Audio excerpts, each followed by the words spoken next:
పాఠశాల యాజమాన్యం నిర్లక్ష్యం వల్ల 10వ తరగతి విద్యార్థిని వివిక ఇక కానరాని లోకాలికి వెళ్లిపోయింది. నాగోల్ శ్రీ సాయినగర్ నాగార్జున హై స్కూల్లో చదువుతున్న ఈ విద్యార్థి 5వ అంతస్తు నుంచి జారిపడింది. ప్రాణాలతో పోరాడుతూ కామినేని హాస్పిటల్లో తుది శ్వాస విడిచింది. తమ కూతురి మరణ వార్త విన్న తల్లిదండ్రులు శోకసంద్రంలో మునిగిపోయారు. ఇది పూర్తి పాఠశాల యాజమాన్య నిర్లక్ష్యమేనంటూ స్థానికులు మరియు విద్యార్థి సంఘాలు, ఎంఆర్పీఎస్ నాయకులు ఆగ్రహం వ్యక్తం చేశారు. ఈ సందర్భంగా వారు మృతి చెందిన బాలిక కుటుంబానికి న్యాయం చేయాలని డిమాండ్ చేస్తున్నారు. గతంలో కూడా ఈ విధంగానే 3 విద్యార్థులు మరణించడం జరిగిందని పలువురు ఆవేదన వ్యక్తం చేస్తున్నారు. ఈ పాఠశాలకు పర్మిషన్ ఇచ్చిన అధికారులపై కూడా క్రిమినల్ కేసులు పెట్టాలని డిమాండ్ చేస్తున్నారు. ఈ సంఘటనకు సంబంధించిన మరింత సమాచారాన్ని మా ప్రతినిధి రంజిత్ సంఘటన స్థలం నుంచి అందిస్తారు.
నాగల్ సాయినాథ్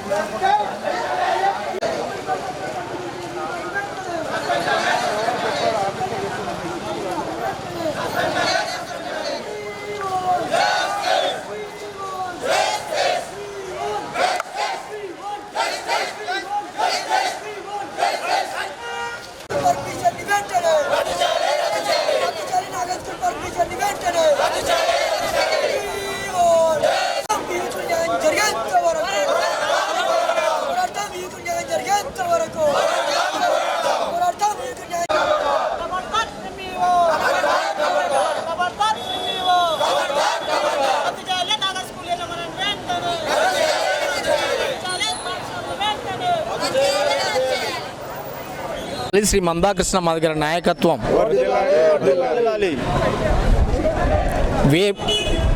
నాగార్జున స్కూల్లో చదువుతున్నటువంటి విద్యార్థిని మంచి మెరిట్ స్టూడెంటు, ఒక దళిత జాతికి చెందినటువంటి బిడ్డ, ఎస్సీ ఎస్టీకి చెందినటువంటి బిడ్డ, మంచిగా చదువుతున్నటువంటి స్టూడెంటు.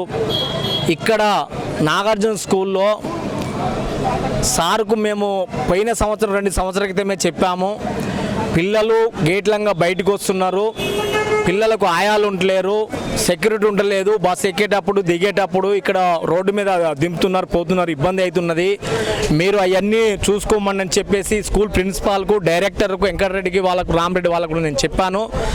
ఓకే చూసుకుంటామని అన్నారు. కానీ ఇప్పుడు మేము 2 సంవత్సరాల నుంచి చెప్తున్నా అదే హేమరిపాడుతనంతో ఉండటం వల్ల ఇవాళ విద్యార్థిని అక్కడ కిటికీ దగ్గర నుంచి చూసుకుంటా ఉంటే కూడా వాళ్ళు కనీసం ఎవరు నివారించకుండా అమ్మాయి ప్రమాదం జరిగినటువంటి సమయంలో అక్కడ ఉన్నటువంటి ఆయా కూడా ఉన్నది, టీచర్ కూడా ఎవరు పట్టించుకున్నటువంటి పరిస్థితులు ఉన్నారు. వాళ్ళ నిర్లక్ష్యానికి కమర్షియల్ బిల్డింగ్లలో పర్మిషన్ మరి ఇచ్చినటువంటి డిఓ మీద చర్య తీసుకోవాలి ప్రభుత్వము, ఎంఈఓ చర్య తీసుకోవాలి, స్కూల్ ప్రిన్సిపాల్, డైరెక్టర్ అందరినీ అరెస్ట్ చేయాలి. తక్షణమే అమ్మాయికి తల్లిదండ్రులకు మరి 25 లక్షల రూపాయలు ఎక్స్గ్రేషన్స్ ప్రకటించాలనేసి ఎంఆర్పిఎస్ గౌరవనీయులు మందకృష్ణ మాదిగ నాయకత్వం మేము డిమాండ్ చేస్తున్నాం. అటు కాని పక్షంలో అమ్మాయికి వాళ్ళు ఇప్పుడు ఈ స్కూల్ నుంచి అందరూ పరారైపోయి కామ్నేన్ దగ్గర, పోలీసుల దగ్గర, అక్కడ ఉన్నటువంటి ప్రభుత్వము అధికారులతోని కుంభఎక్క అవుతుండ్రు అనేది మాకు ఇన్ఫర్మేషన్ వస్తుంది. అటువంటి పరిస్థితి కనుక వస్తే ప్రభుత్వ అధికారులతోనే కానీ ఎంతటి త్యాగాలకైనా మేము విద్యార్థుల కోసం ఒక సామాజిక ఉద్యమకారులుగా విద్యాపరంగా మరి ఇక్కడ జరుగుతున్నటువంటి దోపిడీకి, నిర్లక్ష్యానికి గురవుతున్నటువంటి విద్యార్థుల కోసం మేము పోరాటం చేయడానికి సిద్ధంగా ఉన్నాము. ఎట్టి పరిస్థితులలో యాజమాన్యాన్ని, ఇక్కడ నాగార్జున స్కూలు యాజమాన్యాన్ని, స్కూలు పర్మిషన్ లేదు, ఒకటే బిల్డింగ్ ఉంది, 2 బిల్డింగ్లలో వాళ్ళు నడిపిస్తున్నారు, సరైన విద్యాబోధన లేదు, సరైనటువంటి టీచర్స్ లేరు, ఆయాలు లేరు, స్కూల్ లేవు, కనీసం వాళ్ళ స్కూళ్ళల్లో వాళ్ళ స్కూల్కు ఉన్నటువంటి వ్యాన్లకు కూడా పర్మిషన్ లేదు. మేము పోయిన 2 సంవత్సరాల నుంచి చెప్తూనే ఉన్నాము, అయినా వాళ్ళు అశ్రద్ధ ఉన్నారు కనుక ఈ ప్రమాదానికి నిర్లక్ష్యం పూర్తి బాధ్యత నాగార్జున స్కూల్ యాజమాన్యమే. కాబట్టి ఆ యాజమాన్యానికి పర్మిషన్ ఇచ్చేసి వాళ్ళు నిర్లక్ష్యంగా చూస్తున్నటువంటి వాళ్ళపైన ఎంఈఓనే కావచ్చు, విద్యా సంస్థలు ఉన్నటువంటి పై అధికారులందరినీ కూడా ప్రభుత్వం వెంటనే వాళ్ళని అందరినీ సస్పెండ్ చేయాలి. కాదు స్కూల్ ఫీజులు సామాన్య మానవుడు బయటకి పరిస్థితి కూడా స్కూల్లో చేర్పించే పరిస్థితి కూడా లేదు. అక్కడ స్కూల్ ఎల్కేజీ స్టూడెంట్ కాడి నుంచి వచ్చేసి 30 వేలు తీసుకున్నారు స్టూడెంట్, 3rd క్లాస్ స్టూడెంట్ కూడా 30 వేలు తీసుకున్నారు. చాలా దారుణమైన విషయంలో. 7:30కి వెళ్ళింది స్కూల్ బస్సు వచ్చిందండి. అక్కడికి వెళ్ళిన తర్వాత మళ్ళీ 8:45, 9 వాళ్ళు మాకు ఫోన్ చేసిరండి, పాప ఇట్లా కళ్ళు తిరిగి పడిపోయిందండి, రండి కాంప్లైంట్ వేసినామని. అంటే కళ్ళు తిరిగి పడిపోతే కాంప్లైంట్ ఎందుకు ఇస్తారు సార్ అని అంటే, మీరు రండి సార్ కాంప్లైంట్ ఉందని చెప్పారండి. ఇక్కడికి వచ్చిందని చూసిన తర్వాత అసలు ఆమె 4th ఫ్లోర్ మీదకి వెళ్ళి ఏమి రైలింగ్ కూడా లేదంట. ఆమె 10th క్లాస్ ఉంటుంది, 10th క్లాస్ 4th ఫ్లోర్లో పెట్టిరంట. 10th క్లాస్ 4th ఫ్లోర్లో నుంచి ఆమె బయటకు వస్తే అది స్లిప్ అయిపోయి కింద పడిపోయింది. రైలింగ్ కూడా లేదనమాట 4th ఫ్లోర్లో, ఏం లేదు, స్లిప్ అయిపోయి పడిపోయింది. అసలు యాక్చువల్గా అక్కడక్కడనే చచ్చిపోయిండొచ్చు నాకు తెలిసి. ఇక ఈడికి వచ్చినాక అదన్నారు ఇదన్నారు ఏదో ఒకటి మాట్లాడుతారు. సీడు ప్రిన్సిపల్ గారు ఏమో 1st ఫ్లోర్కి వెళ్ళి చనిపోయింది, పడిపోయిందండి, ఇట్లా దెబ్బలు తాకినాయి, కాళ్ళు చేతులు డ్యామేజ్ అయ్యాయని చెప్తున్నారు. కానీ అదంతా ఏం లేదు. అసలు 10th క్లాస్ రూమ్ దగ్గర నుంచి ఆమె పాప పడిపోయింది. వాళ్ళ స్కూల్లో సరిగ్గా రైలింగ్ అవన్నీ ఏర్పాటు చేయకపోవడం వల్లనే ఆమె కింద పడి అక్కడికక్కడే చచ్చిపోయింది. కాకపోతే ఇక్కడికి వచ్చినాక ఇప్పుడు చచ్చిపోయిందని చెప్తున్నారు. వివిక అండి, ఎన్ వివిక, నాగార్జున స్కూల్ సాయినగర్ నాగోల్. మేము ఒక్కటే డిమాండ్ చేస్తున్నామండి ఏఐఎస్ఎఫ్గా. ఈ కమర్షియల్ కాంప్లెక్స్లో ఎంఈఓ గారు ఎలా పర్మిషన్ ఇచ్చారు? ఈ చావు కారణమైన ఎంఈఓ గారు సస్పెండ్ చేయాలి. ఈ స్కూల్ యాజమాన్యాన్ని వెంటనే అరెస్ట్ చేయాలి, క్రిమినల్ కేసులు పెట్టాలి. ఈ స్కూల్ పర్మిషన్ వెంటనే రద్దు చేయాలి. అలానే ఈ వివిక ఎవరైతే అమ్మాయి చనిపోయిందో అమ్మాయికి 20 లక్షల ఎక్స్గ్రేషియా ప్రకటించాలి వాళ్ళ కుటుంబానికి. అప్పటి వరకు మేము ఖచ్చితంగా ఇక్కడి నుంచి ఎట్టి పరిస్థితులు కూడా మేము ఈ ధర్నాన్ని వదిలిపెట్టే ప్రసక్తి లేదు. దీనికి కారణమైన ఫస్ట్ ఈ స్కూల్ యాజమాన్యాన్ని అందరినీ వెంటనే అరెస్ట్ చేసి క్రిమినల్ కేసులు పెట్టాలి అందరి మీద. అమ్మాయికి కనీసం ఎలాంటి సేఫ్టీ రూల్స్ లేవండి స్కూల్లో. ఎట్లా ఇస్తారు పర్మిషన్? ఒక కమర్షియల్ కాంప్లెక్స్, ఒక స్కూల్కి షటర్లు ఉంటాయన్నా? షటర్లు ఉన్నాయి. అసలు ఇది ఒక మొత్తం కమర్షియల్ కాంప్లెక్స్. దీన్ని కేవలం ఒక విద్యని వ్యాపారం చేసి డబ్బులు సంపాదించలేక కొద్దిగా తప్పితే ఎలాంటి సేఫ్టీ మెజర్మెంట్ లేకుండా ఈరోజు అమ్మాయి చావు కారణమైనటువంటి స్కూల్ యాజమాన్యం కానీ ఎంఈఓ గారిని వెంటనే అరెస్ట్ చేయాలి.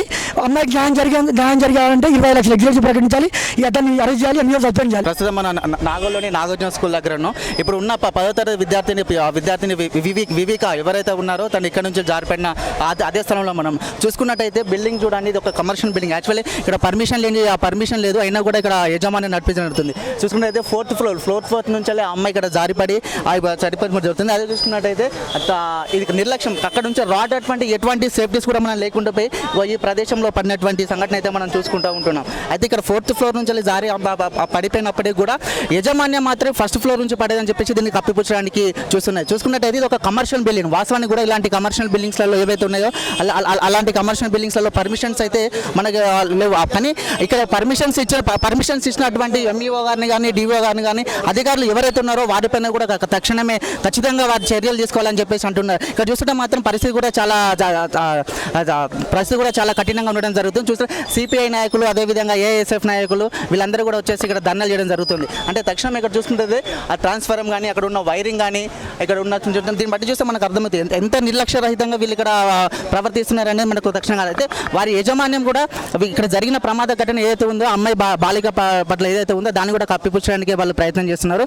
అదేవిధంగా చూసినట్టంటే ఈ పాఠశాలకి కొద్ది దూరంలోనే ఎదురు ఇంకో టవర్ ఉంది. ఆ టవర్ పైన ఒక రెడిగేషన్ సంబంధించినటువంటి ఆ బిల్డింగ్ పైన టవర్ కూడా, అంటే దానివల్ల రెడిగేషన్ ద్వారా కూడా ఇక్కడ చాలా ప్రమాదం జరిగే అవకాశాలు కూడా ఉన్నాయి. ఇటువంటి కఠినమైన పరిస్థితులలో కూడా ఏ విధంగా పర్మిషన్స్ ఇచ్చారో పర్మిషన్స్ ఇచ్చిన అధికారులు ఎవరైతే ఉన్నారో వారిని కూడా తక్షణమే వారిపై శిక్షలు చేయాలని చెప్పేసి వాళ్ళు చేయడం జరుగుతుంది. అదేవిధంగా చూసినట్టు ఎంఆర్పిఎస్ నాయకులు, ఏఐసిఎఫ్ నాయకులు వీళ్ళందరూ కూడా బాలికకు న్యాయం జరిగేంత వరకు మేము పోరాడుతూనే ఉంటాం. అదేవిధంగా ఈ స్కూల్కి పర్మిషన్ రద్దు చేయాలి. అంతే ఖచ్చితంగా పర్మిషన్ ఈ స్కూల్ని కనుక ఇది ఒకటిసారి కాదు, ఖచ్చితంగా ఇప్పటి వరకు ఈ పాఠశాల నుంచి కనీసం 4 విద్యార్థులు కూడా ఇలాంటి సంఘటనలో వాళ్ళు మరణించారు. కాబట్టి ఇటువంటి పాఠశాలలకు పర్మిషన్స్ ఇవ్వకూడదు, అలా పర్మిషన్స్ అయితే ఇవ్వకూడదు. ఖచ్చితంగా తక్షణమే ఈ స్కూల్ను మూసేయాలి. అదేవిధంగా ఆ పాపకి చనిపోయిన బాలిక ఎవరైతే ఉన్నారో వాళ్ళకి వెంటనే ఎక్స్గ్రేషియా ప్రకటించాలి. స్కూల్ యాజమాన్యం నుంచి కూడా ఖచ్చితంగా న్యాయం జరగాలని చెప్పేసి వాళ్ళు కోరుకుంటారు. ఇది ఇక్కడి పరిస్థితి. కెమెరామెన్ నరేష్తో రంజిత్, చూస్తూనే ఉండండి V3 న్యూస్.